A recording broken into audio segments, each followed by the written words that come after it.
Another blizzard. This winter is never gonna end. The snow keeps piling up. I feel like I'm in the Donner Party or something. But you know, without the eating people or anything. Maybe the dog. I just don't have it in me to set up the crap kitchen to film anything. But it's a cold, wintry beef stew kind of day. So here's how I make my beef and barley stew. I'm going to do a different format today where I'm not even going to be on camera. Hey. Alright, cut up a couple of pounds of beef. Toss it with salt and pepper and flour and brown it in oil.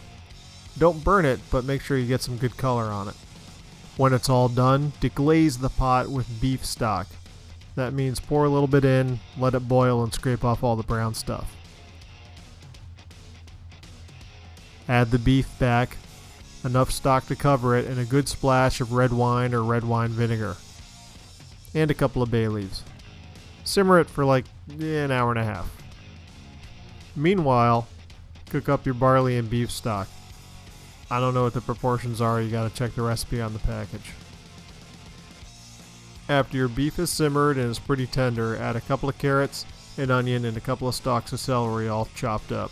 Then let them simmer for half an hour. Then add your barley and some salt. Should be good to go. I forgot to take a thumbnail of this. Alright guys, subscribe, hit the bell, hit the like button if you want, if you liked it. And see you next time. Cheers.